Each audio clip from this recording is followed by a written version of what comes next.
Welcome to the week 4 of this course on ACL injury rehabilitation. We will be covering the intermediate phase of rehabilitation during this week. Lecture 16, Core and Hip Stabilization Techniques to Support the Knee Function. Addressing the Proximal Kinetic Chain. I am Dr. Jerrin Shaji from the Department of Sports Medicine, Armed Forces Medical College, Pune. In this lecture, we will be elaborating on the importance of core and hip stabilization to support the knee function during the rehabilitation process. The learning objectives of this lecture are to understand core, hip and knee biomechanics, to highlight the importance of lumbopelvic stability in ACL recovery, to focus on hip abductors and external rotators strengthening, to discuss various exercise progressions for core and hip stability, and also to see how to integrate them into ACL mid-phase rehabilitation. Coming to the introduction, what is the kinetic chain of movement? Your body is made up of many connected parts like bones, joints, muscle, and the fascia. They work together like links in a chain or like gears in a machine to create movement. When you move one part, it affects all other parts. For example, when you swing your arm while walking, the motion starts from your legs, moves through your hips and core, and finally reaches your arm. This connected system of parts working in sequence to produce movement is called the kinetic chain of the body. Consequently, if one part of the chain is weak or injured, it can adversely impact the whole movement and potentially lead to injuries. So, for smooth performance of a task, all the links in the chain are to be strengthened.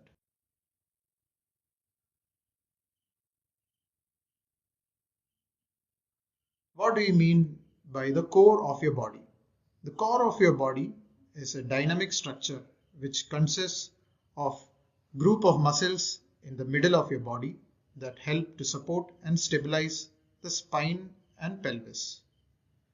They work together like a strong box or foundation block for everything you do. It can be described akin to a box with 6 sides, as you can see on the image. The roof consists of respiratory diaphragm, which is the most important breathing muscle of your body. The front portion consists of abdominal muscles, commonly known as the abs. The both sides consist of obliques muscles along your flanks. The back consists of muscles in your lower back supporting the spine. The floor consists of muscles of your hips, pelvic floor, and your buttocks. A strong core is indispensable towards maintaining good posture, balance, and in preventing injuries.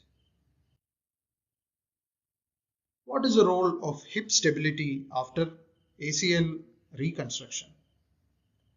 The hip muscles are essential for walking or running gait with different roles for each group of muscles. The hip flexors drive forward leg movement. The hip extensors take the thighs backwards and stabilize the pelvis and control forward momentum of the body. The hip abductors and external rotators take the thighs outwards, preventing the pelvis to drop while walking and by stabilizing the hip during single leg support. These muscles work together in concert to maintain balance, support the body's weight, and to provide the necessary force for both propulsion and smooth coordinated movement of the lower limb during walking. Adding isolated hip strength exercises such as hip abduction, extension, and external rotation to standard ACL rehabilitation improves hip muscle strength and balance of the body. This promotes enhanced single leg control and neuromuscular function, both critical for functional recovery and prevention of further injuries. Early introduction of hip strengthening exercises post ACL reconstruction is recommended. Now coming to how to progress on exercises for core and hip stability. The goal here is to restore the lumbar spine and pelvic control, hip strength and stability to protect the knee during athletic tasks. Coming to the progression of the exercises, we should progress from static to dynamic to functional and sport specific activities. Also progress from bilateral, which is both sides supported, and unilateral, which is single side supported loading. Progress from stable to unstable surfaces. Start with low loads and progress to higher loads or power based activities. How to improve your core stability for enhanced trunk control and stability against extension and rotation forces.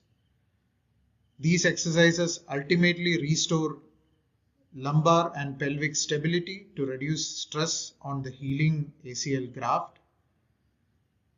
The static stability exercises are front plank, side plank, dead bug, and bird dog exercises. Now let's see each of these exercises. The front planks. The body is held in a straight line, supported on forearms and toes, engaging the abdominals and back in a straight line. For beginners, knee planks can also be done. Now coming to side planks, by supporting the body on one forearm and side of the foot, target obliques and hip stabilizer muscles. Coming to dead bug exercises, this is a supine lying core control exercise where opposite arm and leg are extended while maintaining core activation against the floor. The bird dog exercise. It's a quadruped exercise where you start in the tabletop position and the opposite arm and leg are extended outwards, promoting trunk stability, balance, and hip control.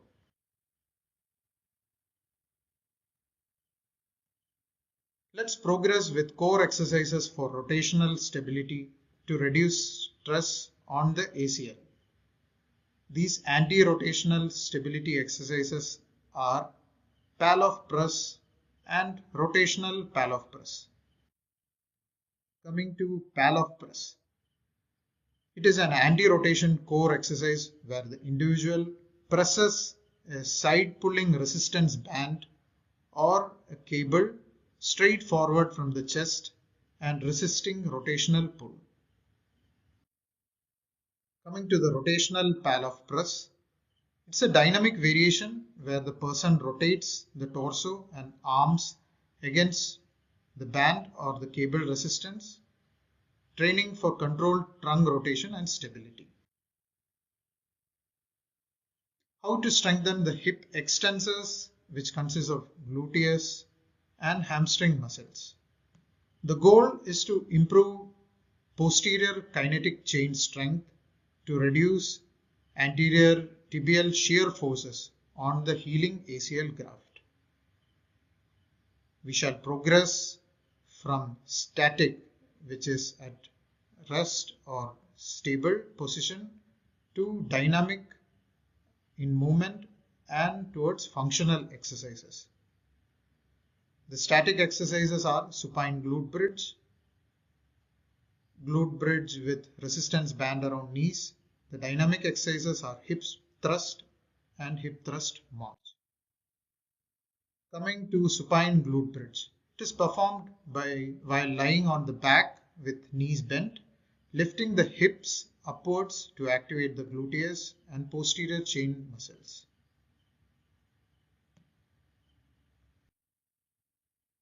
Coming to dynamic hip extensor exercises, the hip thrust.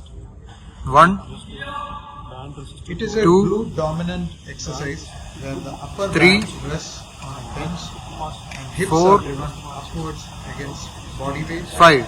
Stop. even including load. Now coming to an advanced glute bridge march. It is a single leg variation of the glute bridge performed alternately, enhancing unilateral or single-sided hip stability and glute strength. Similarly, a hip thrust march also can be performed using a bench. Now we will progress to functional strengthening of hip extensors. This consists of step-ups with hip drive and single leg Romanian deadlift. Coming to step-ups with hip drive, the person has to step onto a box or a platform and powerfully drive the opposite knee upwards, training for hip flexion and extension with explosive. Start. Coming to single leg Romanian deadlift, it is a balance and strength exercise performed by hinging at the hip on one leg while extending the other leg backwards, targeting glutes, hamstrings and core stability. How to strengthen the hip abductors and external rotators, which consists of gluteus medius, minimus and piriformis muscles. The goal is to control the femur bone movement, which is critical in ACL protection. We will progress from muscle activation exercises to dynamic control exercises and functional movements. Start. Coming to muscle activation 1, exercises. The side lying hip abduction exercise. 3, It is performed while lying 4, on the side, lifting the top 5. leg upwards Relax. to activate the gluteus medius and to improve lateral hip strength. Side lying hip external rotation. The person has to lie down on the side with hip and knees flexed. Lift the knees upwards and outwards while keeping the foot stable. Progressive overload can be provided by adding graded color-coded resistance bands.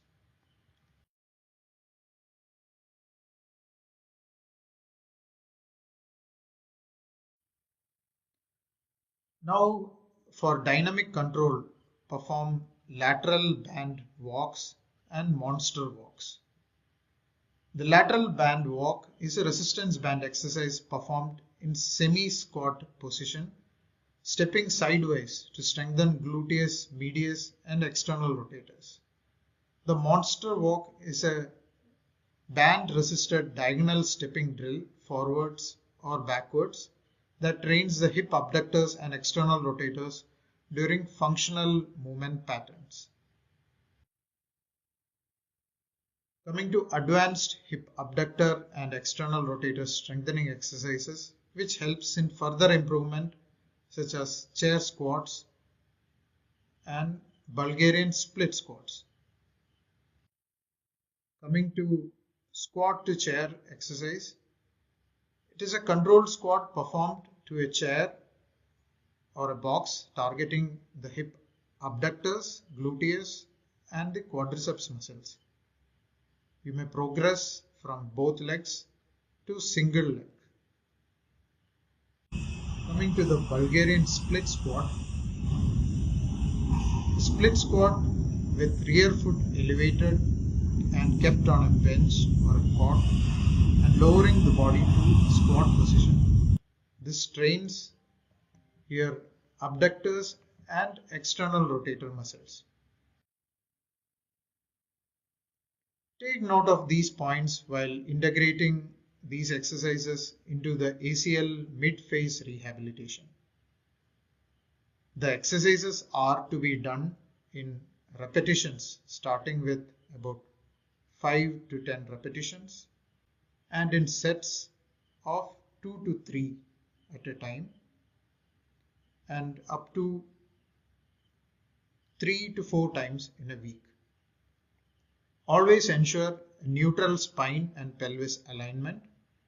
Avoid compensatory movements like hip drop, trunk lean, and the valgus collapse of the knee, which is inwards or outwards collapse.